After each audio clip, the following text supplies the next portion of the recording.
welcome along and welcome to Shropshire. We are just to the west a little bit of Attingham Park here, and I have recently bought a farm. It's only got 3 fields on it. It's a properly small farm, but we do have the local BGA as part of it as well. And we're headed there now. I'm going to show you around my farm and what we're going to be doing. It is March, and so the year has started, and the temperature is pretty good. We've got one field that we will need to plant on here. The biggest problem we have at the moment is we have a farm and no machinery. So coming up here, this here is not actually our farm. It's just a little bit further on. Now, the great thing about this farm is it's actually really well optioned for us. We've got a lot of potential here. This is it, Brompton Farm. So I'll come in the house, and yeah, this is the house in here. I'm not going to take you guys inside. We'll just park the landy here. So this is the house that I bought with it, and we've got a fairly nice yard in here. We've got the ability to have some chickens, and over this way we have a good area for our cows. So we're going to be doing some dairy cows here. I'm hoping once I get some equipment to actually get the cows purchased in the next few days. It's going to be a year or so before we start getting any milk or anything off them, so we need to get into that. We have a nice pond over here. We have a single arable field here, which is quite useful. Let's open the gate, and we'll just close that behind us, because it's good to close the gates, especially on a farm like this. So this should provide us enough straw for our cows. We're gonna put a grain crop in here, and then open this again and close it. As I said, we've got our cow field over here. And then we've got a couple of large grass fields. I might plough up half of these and maybe get them working a little bit better for us. But yeah, we can't put the cows in this field here. As nice as it is to have the fence, let's hop over. We've got this nice big grass field here, which we could possibly do something with. I think we might leave a strip of grass down the bottom end here. It's quite a good field for leaving some grass down the bottom end maybe, and doing an arable field up the top end. But we also have this field here. We've got a very broken wall, and yeah, so nice big grass field here. But with these 2 grass fields and this BGA up the end here, we should make a nice little bit of money from this, I think. And this goes quite a way down. There's quite a bit of a chance of expansion here. I have taken out a £213,000 loan, and we also have 100,000 available to us to get started. So it's going to be a little bit of an interesting task. We do have, though, a farm sale coming up. So we're going to go and pop along to that in a bit and have a look at some equipment we can buy. And we're going to go from there. And yeah, we go all the way down to the river here. So we've got all of this here. So we've got a nice little bit of woodland as well. So we've got some potential to earn some money from for some logging as well. Although this is not a very thick woodland. It's something we might replant. So I might cut these down, make some money off them, and replant a little bit nicer woodland down here, maybe, because yeah, it's got a little bit of scraggly over time. Needs a little bit of management, and yeah, and then we're all good down here. And as I said, plenty of space for us to expand our farm should we do well here. And and get some extra fields with a nice bit. We basically, our farm comes up to here. This land here is actually owned by the dairy, so at the moment we don't have anything. Well, we need to buy it off them, but it's some fairly large land. I think fields 32 there on our map, on my little PDA would work fairly well for that.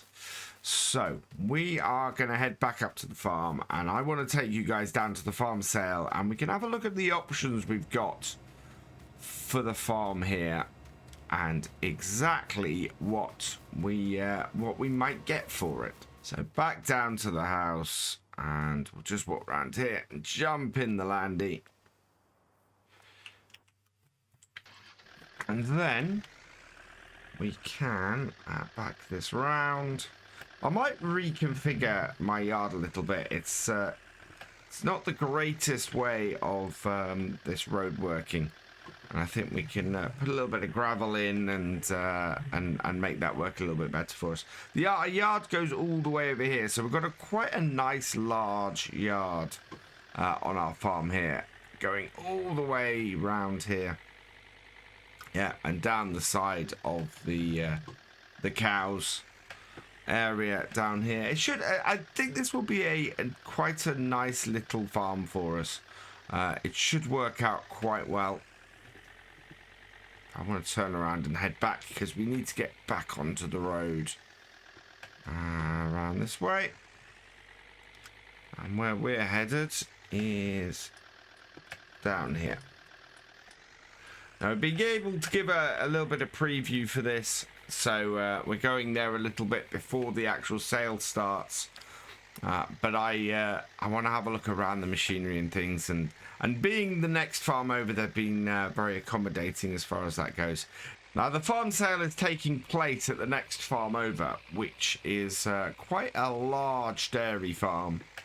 I think my farm may have once been part of it, but you can see the size of the house is fairly intimidating for where it is. Let's see. Yeah, I'm just gonna stop here and get out and just show you that. Look at the size of the house. It's just, yeah, this is a huge farm. This is more than I would have been able to afford. But across here you can see.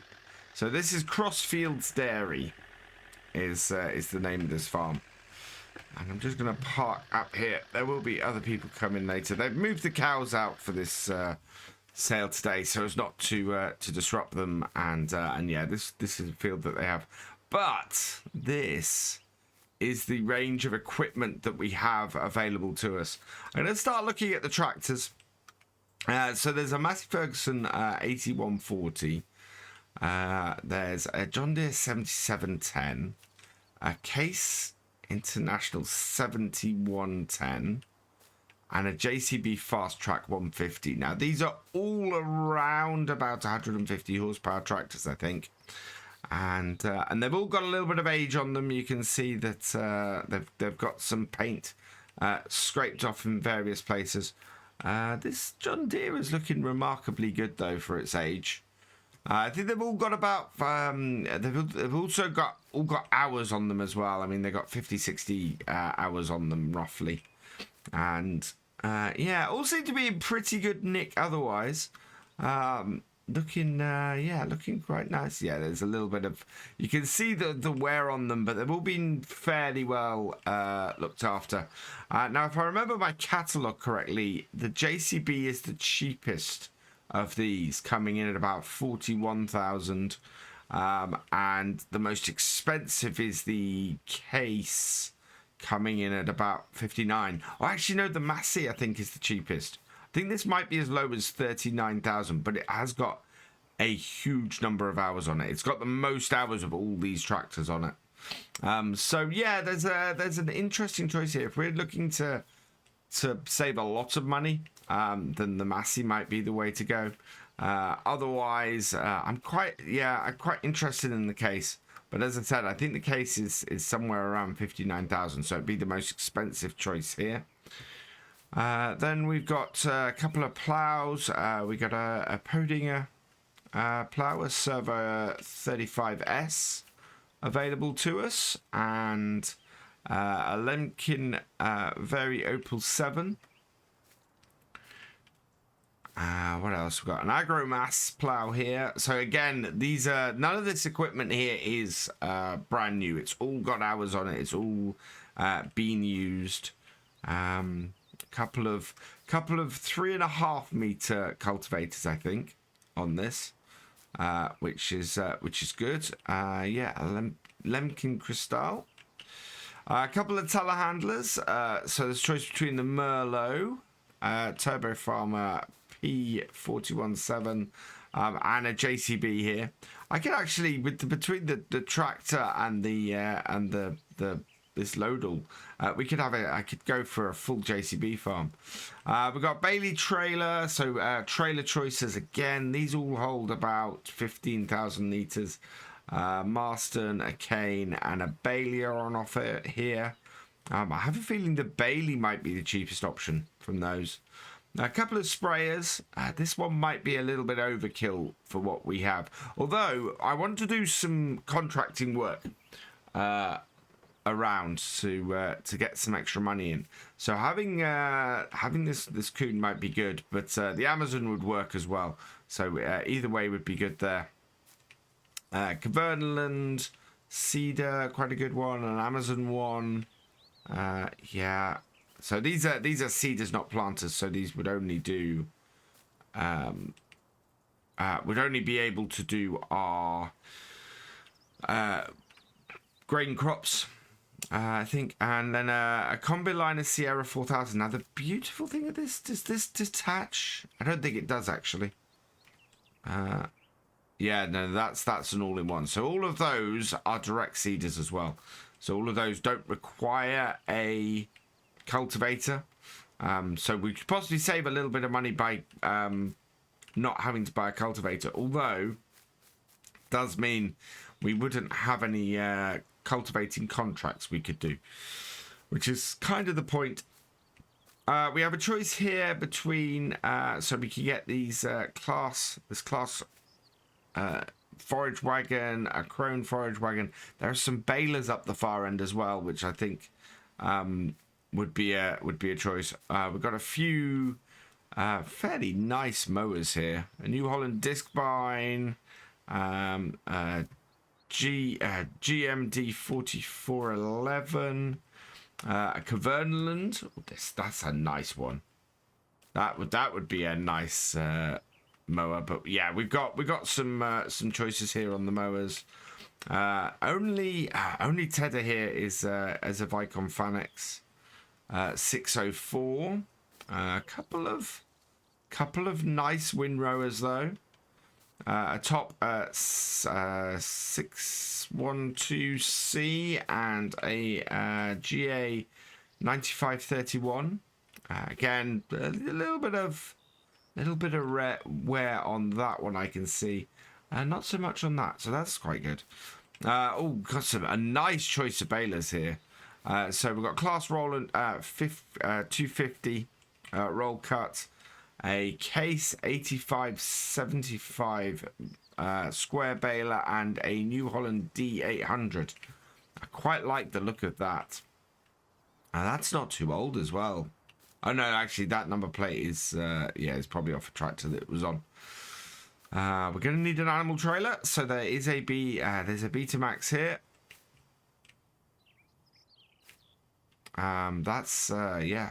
That's quite nice. A few front loader tools, or a few telehandler tools. A couple of choices of bale spikes. A pair of forks and is that a high dump bucket? That is. That would be really nice. And I'm trying to think of equipment here that would be useful for us at the BGA as well. So, for example, having a forage wagon would be quite useful for us with the BGA, but having a baler would also be quite useful for us. There's no bale wrapper here, so actually, as far as creating silage goes, I think we probably need a baler and a bale wrapper. And a couple of trailers here as well. We've got a cane, which I think is maybe a little bit more expensive.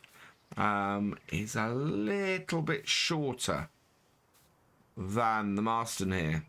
And I think this Marston is a little bit cheaper because as you can see it's a little bit more worn than its counterpart. Yeah, definite options here that we can use to get started. So yeah, I think I'm going to get onto the sale and we will see what equipment we can buy and go from there. I think it's late afternoon and we come back from the sale. I think I managed to get everything that I want, which is very cool. I'll let you. I'll reveal exactly what we bought when that arrives in the next few weeks. Should be here by sort of April time, and we can get cracking. And yeah, I should be all right money wise until then. For now, though, we're gonna head back here because I want to have a look and see what we've got over this way. And we're going to need... There's a few bits and pieces that weren't available at the farm sale, and we are going to have to go and get those ourselves. I need a water tank for this. So we got some sort of extra income on the farm. We got some nice greenhouses here, so we're going to get these going. And I want to get my cows doing... I want my cows to be making some manure for that. The other thing I haven't got is I don't think I've got anything to bale, to shred bales, which we're going to need for the cows as well. So yeah, all in all, I think it's been quite a productive day here. We're not going to get into the farming yet because obviously I need the equipment to arrive. But yeah, this is all good. I think we're off to a great start. And we're going to be bringing in some nice equipment. And next time, I think I'm going to be getting started. So all that remains is for me to say thank you for watching. I hope you have enjoyed this video. Please give it a like, drop us a comment, and give it a share. And for all the latest videos from the farm, please subscribe to the channel, ring that bell, and I will see you next time. Goodbye.